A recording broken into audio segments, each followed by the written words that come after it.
Hi guys, I hope you all are doing great. हम लोग बात करें हमारे डेली करंट अफेयर सेशन की, जो सुबह 4 बजे अवेलेबल हो जाता है हमारे दोनों चैनल्स पिनाकल और फ्रंटियर आईएएस पर। आज की तारीख है 29 नवंबर 2022। दोनों चैनल्स को सब्सक्राइब करें, बेल आइकन को जरूर प्रेस करना है ताकि हमारी आने वाली हर वीडियो की नोटिफिकेशन आपको मिल सके। हमारी दो वेबसाइट्स हैं sascglpnacle.com और baljeedhaka.com। साथ ही साथ for daily videos, PDF and monthly magazine आप हमारे टेलीग्राम हैंडल्स फ्रंटियर आईएएस और एसएस जलपनेकल ऑनलाइन को ज्वाइन जरूर करें। स्टार्ट करेंगे प्रीवियस क्विज के साथ। मैंने आपसे पहला क्वेश्चन पूछा था कि किस भारतीय को 2022 में UNEP champions of the earth award से सम्मानित किया गया है। करेक्ट आंसर था पूर्णिमा देवी बर्मन। और दूसरा क्वेश्चन पूछा था कि हाल ही में किस एशियाई देश ने आत्महत्या रोकथाम नीति जारी की है। करेक्ट आंसर था India. So before starting, as you know कि कल का सेशन यानी मंडे का सेशन यूट्यूब पे अपलोड नहीं हुआ है, but don't worry about the content. कल के सेशन की डॉक फाइल वेबसाइट पर अपलोड हो गई है, तो वहां से आप चेक कर सकते हैं। स्टार्ट करते हैं आज के सेशन के साथ। फर्स्ट क्वेश्चन है 2023-25 की अवधि के लिए किस देश ने अंतरराष्ट्रीय इलेक्ट्रोटेक्निकल कमीशन का उपाध्यक्ष जीता। करेक्ट आंसर है भारत। डिटेल्स देख लो। तो भारत ने 2023-25 कार्यकाल के लिए अंतरराष्ट्रीय इलेक्ट्रोटेक्निकल कमीशन आईईसी के उपाध्यक्ष और रणनीतिक प्रबंधन बोर्ड की अध्यक्षता जीती। ये पॉइंट आपके लिए इंपॉर्टेंट है। श्री विमल महेंद्रू भारत का प्रतिनिधित्व करने वाले आईईसी उपाध्यक्ष होंगे। आईईसी के पूर्ण सदस्यों द्वारा हाल ही में सैन फ्रांसिस्को संयुक्त राज्य अमेरिका में आयोजित आम बैठक के दौरान डाले गए वोटों में से 90% से अधिक हासिल करके भारत के प्रतिनिधि आईईसी की भारतीय राष्ट्रीय समिति के सदस्य और भारतीय मानक ब्यूरो की विभिन्न तकनीकी समितियों का चुनाव किया गया। नेक्स्ट क्वेश्चन है भारत का पहला नाइट स्काई अभयारण्य किस राज्य केंद्र शासित प्रदेश में स्थित है। करेक्ट आंसर है लद्दाख। डिटेल्स देख लो। तो लद्दाख के हानले में केंद्रीय विज्ञान और प्रौद्योगिकी मंत्रालय के तहत वैज्ञानिक और औद्योगिक अनुसंधान परिषद द्वारा भारत का पहला नाइट स्काई अभयारण्य स्थापित किया जा रहा है। प्रस्तावित डार्क स्काई रिजर्व चांगथांग वन्यजीव अभयारण्य के हिस्से के रूप में हानले में स्थित होगा। यह भारत में एस्ट्रो टूरिज्म को बढ़ावा देगा और ऑप्टिकल, इंफ्रारेड और गामा रे टेलीस्कोप के लिए दुनिया की सबसे ऊंची जगहों में से एक होगा। बात करें यहाँ पर जम्मू और कश्मीर की, तो इसके लेफ्टिनेंट गवर्नर है मनोज सिन्हा। लद्दाख के लेफ्टिनेंट गवर्नर है आर.के. माथुर। नेक्स्ट देखो, किस बैंक ने भारत का पहला स्टिकर आधारित डेबिट कार्ड लॉन्च किया है। करेक्ट आंसर है आईडीएफसी फर्स्ट बैंक। डिटेल्स देख लो। तो आईडीएफसी फर्स्ट बैंक ने भारतीय राष्ट्रीय भुगतान निगम एनपीसीआई के सहयोग से भारत का पहला स्टिकर आधारित debit card first app launch किया। कार्ड नियर फील्ड कम्युनिकेशन पर स्टिकर को स्टैंप करके लेन देन की सुविधा प्रदान करेगा, जो पॉइंट ऑफ सेल टर्मिनल को सक्षम बनाता है। स्टिकर आधारित डेबिट कार्ड का शुभारंभ बैंक के ग्राहक केंद्रित दर्शन के अनुरूप है। नेक्स्ट देखो, निम्नलिखित में से कौन सा एकमात्र भारतीय संस्थान है जो वैश्विक विश्वविद्यालय रोजगार रैंकिंग में शीर्ष 50 में शामिल है।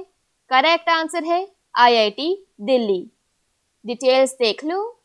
तो भारतीय प्रौद्योगिकी संस्थान दिल्ली को टाइम्स हायर एजुकेशन द्वारा ग्लोबल यूनिवर्सिटी एम्प्लॉयबिलिटी रैंकिंग में शीर्ष 50 में स्थान दिया गया था।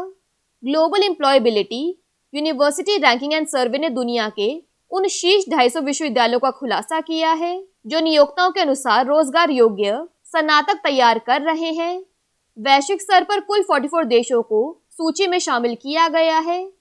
हाल ही में जारी संस्करण में संस्थानों की संख्या के मामले में भारत 13वें स्थान पर है।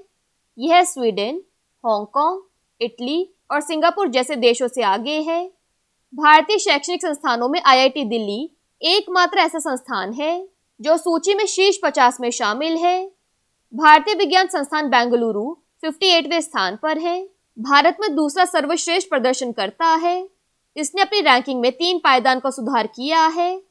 इसके बाद आईआईटी बॉम्बे 72वें स्थान पर है, जो 2021 में 97वीं रैंक से बढ़ा है। नेक्स्ट देखो, पाकिस्तान के नए सेना प्रमुख किसे नामित किया गया है। करेक्ट आंसर है लेफ्टिनेंट जनरल असीम मुनीर। डिटेल्स देख लो। तो हफ्तों की अटकलों और देश में राजनीतिक खींचतान के बाद लेफ्टिनेंट जनरल असीम मुनीर को पाकिस्तान का नया सेना प्रमुख नियुक्त किया गया है। रक्षा मंत्रालय ने कहा कि मुनीर, जिन्होंने पाकिस्तान की दोनों शक्तिशाली जासूसी एजेंसियों का नेतृत्व किया, निवर्तमान जनरल कमर जावेद बाजवा से पदभार ग्रहण करेंगे, जो 6 साल के कार्यकाल के बाद इस महीने के अंत में सेवानिवृत्त हो रहे हैं। उनकी नियुक्ति सेना और पूर्व प्रधानमंत्री इमरान खान के बीच एक विवाद के साथ मेल खाती है, जो इस साल की शुरुआत में सेना को अपनी बर्खास्तगी में भाग लेने के लिए दोषी ठहराते हैं और जो तब से सरकार विरोधी प्रदर्शनों का नेतृत्व कर रहे हैं।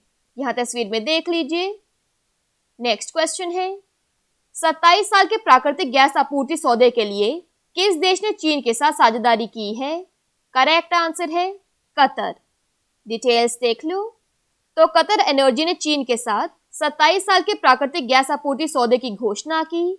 यह अब तक का सबसे लंबा गैस समझौता है। राज्य की ऊर्जा कंपनी अपनी नई नॉर्थ फील्ड ईस्ट परियोजना से चीन पेट्रोलियम और केमिकल कॉरपोरेशन सिनोपेक को सालाना 4 मिलियन टन तरलीकृत प्राकृतिक गैस भेजेगी। बात करें यहाँ पर कतर की, तो इसकी कैपिटल है दोहा, करेंसी है कतरी रियाल। नेक्स्ट देखो, राष्ट्रीय दुग्ध दिवस किस व्यक्तित्व की जयंती के उपलक्ष्य में मनाया जाता है? करेक्ट आंसर है डॉक्टर वर्गीस कुरियन। डिटेल्स देख लो। तो राष्ट्रीय दुग्ध दिवस डॉक्टर वर्गीस कुरियन की जयंती पर मनाया जाता है, जिन्हें श्वेत क्रांति के जनक के रूप में भी जाना जाता है।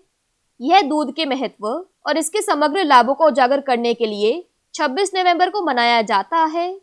राष्ट्रीय डेयरी विकास बोर्ड, भारतीय डेयरी संघ सहित 22 राज्यों के दुग्ध महासंघ सहित देश के डेयरी प्रमुखों द्वारा इस दिन को राष्ट्रीय दुग्ध दिवस के रूप में चुना गया था। भारतीय डेयरी संघ ने 2014 में पहली बार दिवस मनाने की पहल की थी। नेक्स्ट क्वेश्चन है, किस स्पेस एजेंसी ने पहले पैरा एस्ट्रोनॉट का नाम दिया है?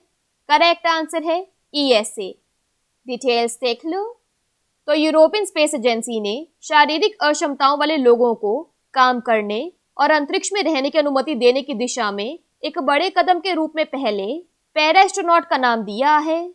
22 देशों की एजेंसी ने कहा कि उसने भविष्य के मिशनों में विकलांग लोगों के लिए आवश्यक परिस्थितियों का आकलन करने के लिए अंतरिक्ष यात्री प्रशिक्षण केंद्र के दौरान व्यवहार्यता अध्ययन में भाग लेने के लिए British Paralympic sprinter John McFall को नियुक्त किया था। घोषणा तब हुई जब ESA ने 22,500 वैध आवेदनों को कम करने के बाद 2009 के बाद पहली बार अंतरिक्ष यात्रियों का एक नया सेट नियुक्त किया। 19 साल की उम्र में मोटरसाइकिल दुर्घटना के कारण अपना दाहिना पैर गंवाने वाले मैकफॉल ने 2008 के बीजिंग पैरालंपिक खेलों में 100 मीटर में कांस्य पदक जीता था। नेक्स्ट क्वेश्चन है, विश्व बौद्धिक संपदा संकेतक 2022 के अनुसार किस देश में पेटेंट भरने की संख्या सबसे अधिक है? करेक्ट आंसर है भारत। डिटेल्स देख लो। तो विश्व बौद्धिक संपदा संगठन ने हाल ही में विश्व बौद्धिक संपदा संकेतक 2022 जारी किया। सबसे अधिक पेटेंट फाइलिंग वाले शीर्ष 2 देश भारत और चीन हैं। भारत को पिछले साल 61,573 पेटेंट आवेदन प्राप्त हुए, जो 2020 में 56,771 से अधिक है।